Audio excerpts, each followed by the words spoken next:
Hello! My god, that new Breath of the Wild trailer was incredible. It showed us a lot in just one short minute and gives us a lot to talk about too. So welcome back to Rage Gaming, my name is Holo, and this is my breakdown of everything we learned in that new trailer. Right off the bat, I just want to let the scene play.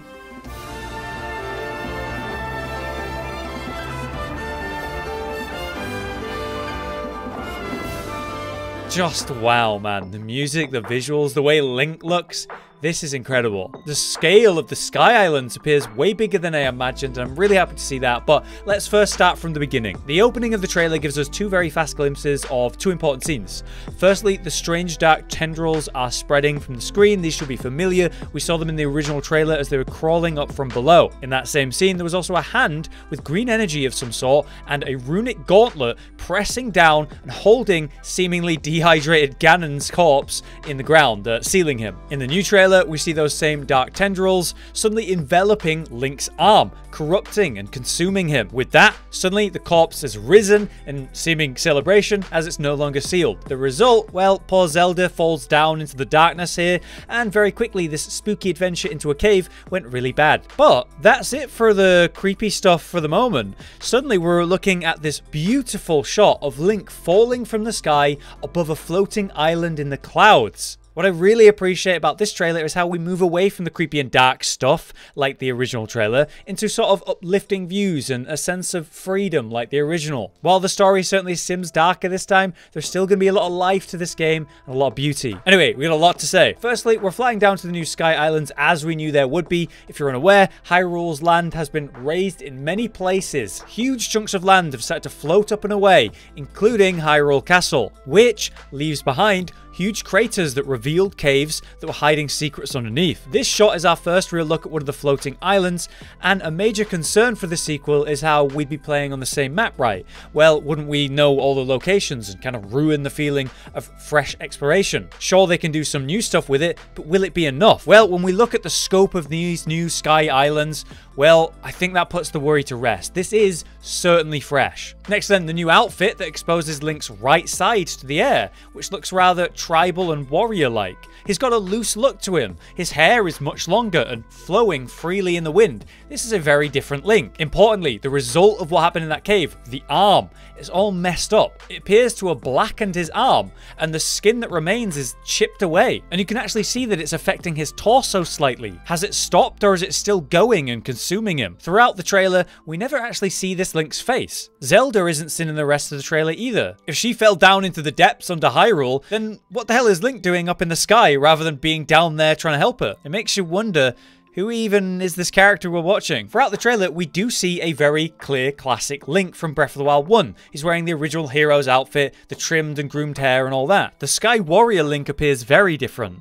Could the Sky Island scenes be taking much later in the timeline? Future events of the game? Okay, lastly for these sky shots, the opening shot is very familiar, isn't it? Skyward Sword, anyone? The events of Skyward Sword take place mostly in the sky, go figure, I know, but these islands we see in the new trailer invoke very similar feelings. I think it's intentional that we see Link fall in the exact same way, shot for shot, down to a floating island. Obviously, there's the Skyward Sword re-release that's happening, and people are starting to think maybe the games are going to be linked somehow. Maybe the stories are connected. But that was a lot from one short scene. Let's move on. As I'm sure I was showing, the Warrior Link is exploring the lands as the glider's back, and we do end up meeting an entirely new character or enemy here. It seems mechanical like the Guardians of the original, but there's a new white and green theme that's present, and there's a much more free floating design about it. It moves kind of casually, almost friendly. Either way, new robot types, but friend or foe, I can't say. Next is this sudden shot of our Breath of the Wild Link, who is in that hero's outfit, facing off against a bokoblin fort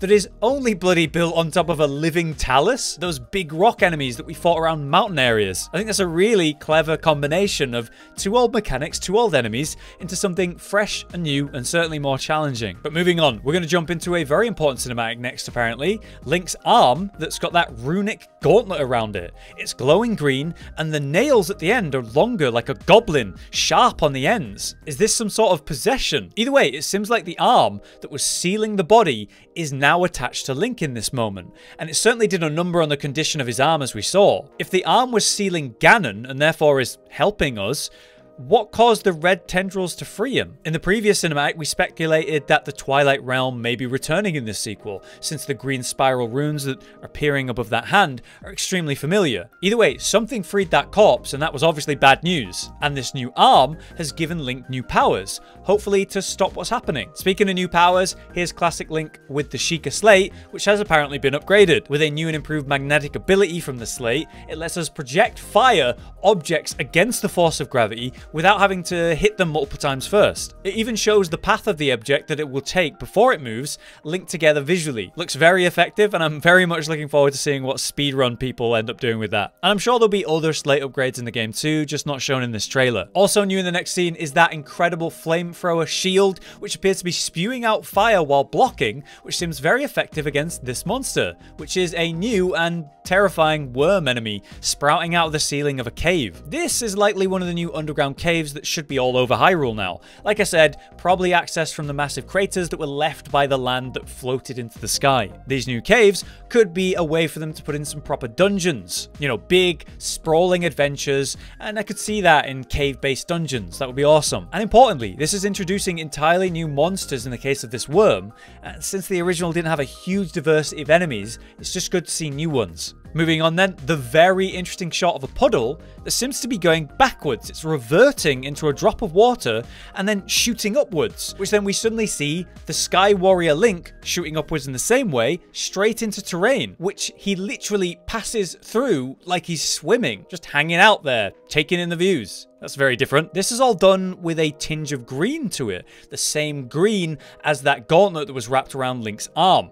I'm thinking, and this is the big speculation part, what if the Dark Tendrils that damaged Link's arm was of course trying to kill him? And maybe in reaction, that gauntlet was placed on Link's arm, preventing the full spread that was working its way from Link's arm to his body, basically saving Link's life. In turn, providing him with new powers, such as this strange ability to pass through terrain like water. I think the Twilight Realm is involved in any case, these sim-like powers that would suit them. It's just a guess as to the nature of that gauntlet, and why did Link have it on him? Was it the source of this blackened arm, or was it his savior? Finally, our last shot of the trailer shows us Hyrule Castle being pushed up into the sky like we knew from the previous trailer, this time by a massive amount of that dark energy we saw in the cave. The land itself looks very hot here as well. I'm not sure if that's clouds or steam rising from lots of different places. Maybe the ground has become hard to inhabit here, so people are looking to the sky for safety.